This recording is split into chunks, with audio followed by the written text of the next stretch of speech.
নমস্কার বন্ধুরা, welcome to ঝাল মিষ্টি। আজ আমি আপনাদের সাথে সম্পূর্ণ নিরামিষ দই বেগুন রেসিপিটি শেয়ার করব। তার জন্য প্রথমে বেগুনগুলোকে গোল গোল করে কেটে নিয়েছি।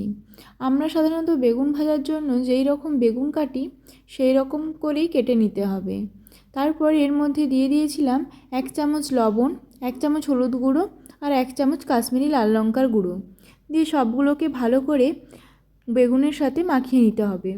ভালো করে আমার মাখানো হয়ে গেছে।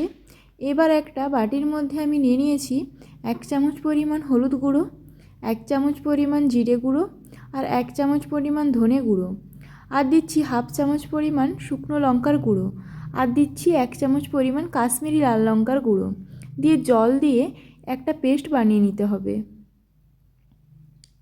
ভালো করে আমার পেস্টটা বানানো হয়ে গেছে। এবার আমি একটা মিক্সিং জারের মধ্যে নিয়ে নিচ্ছি 4টে কাজু বাদাম ভেঙে টুকরো করে, আর নিচ্ছি 2 চামচ পরিমাণ চালমগজ, আর নিচ্ছি 2 চামচ পরিমাণ পোস্ত। আপনারা চাইলে শুধু পোস্ত আর কাজু বাদাম দিয়েও পেস্টটা করে নিতে পারেন। তারপর দিয়ে দিলাম 2টো কাঁচা লঙ্কা দিয়ে একটা পেস্ট বানিয়ে নিয়েছি। এবার কড়াইয়ের মধ্যে কিছুটা পরিমাণ সরষের তেল দিয়ে দিচ্ছি। এখানে আমি 2 চামচ পরিমাণ সরষের তেল ব্যবহার করছি। তারপরে আমি যে বেগুনগুলো মাখিয়ে রেখেছিলাম সেইগুলো দিয়ে বেগুনগুলো ভালো করে ভেজে নিচ্ছি।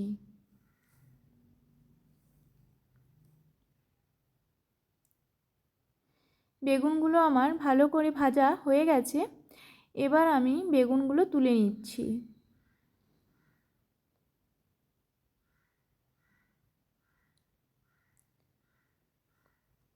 এবার ওই কড়াইয়ের মধ্যে আবারও কিছুটা পরিমাণ তেল নিয়ে তেলটা গরম হয়ে গেলে আমি যে হলুদ, জিরে, লঙ্কা, ধনের পেস্টটা করে রেখেছিলাম সেটা আমি দিয়ে 1 মিনিটের মতো ভালো করে কষিয়ে নেব। এইভাবে আমি 1 মিনিট ভালো করে কষিয়ে নিয়েছি।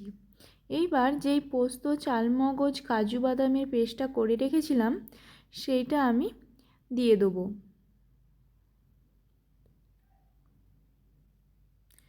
দিয়ে আবারও 2 মিনিট সময় ধরে একটু কষিয়ে নিতে হবে। যেহেতু এখানে আমি কাজু বাদাম ব্যবহার করেছি সেহেতু মিডিয়াম ফ্লেমে অনবরত নাড়াচাড়া করে মিশিয়ে নিয়েছি।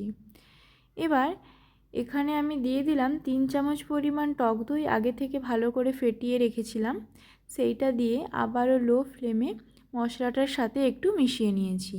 ভালোভাবে মেশানো হয়ে গেছে এবং গ্রেভিটা ফুটে উঠেছে। এরপর আমি যে বেগুনগুলো ভেজে রেখেছিলাম সেই বেগুনগুলো দিয়ে দিলাম।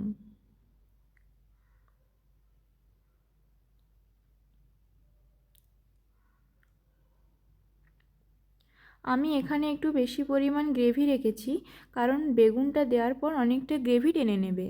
এবার আমি এর মধ্যে দিয়ে দিচ্ছি 1/2 চামচ পরিমাণ লবণ আর 1/2 চামচ পরিমাণ চিনি দিয়ে আবারও মশলাটার সাথে বেগুনটা ভালোভাবে মিশিয়ে নিলাম। দিয়ে চাপা দিয়ে 2 মিনিট রান্না করে নিতে হবে। 2 মিনিট পর দেখুন গ্রেভিটা অনেকটাই শুকিয়ে এসেছে। এবার আমি উপর থেকে কুচি করে রাখা ধনেপাতা দিয়ে দিচ্ছি, দিয়ে এটাকে আমি সার্ভ করে নেব। তৈরি হয়ে গেছে আজকের নিরামিষ দই বেগুন রেসিপি। বন্ধুরা, আজকের এই রেসিপিটি কেমন লাগলো তা অবশ্যই কমেন্ট করে জানাবেন, আর যদি ভালো লেগে থাকে অবশ্যই লাইক এবং শেয়ার করবেন। আপনি যদি আমার চ্যানেলে নতুন হয়ে থাকেন তাহলে চ্যানেলটি সাবস্ক্রাইব করে পাশে থাকার অনুরোধ রইল।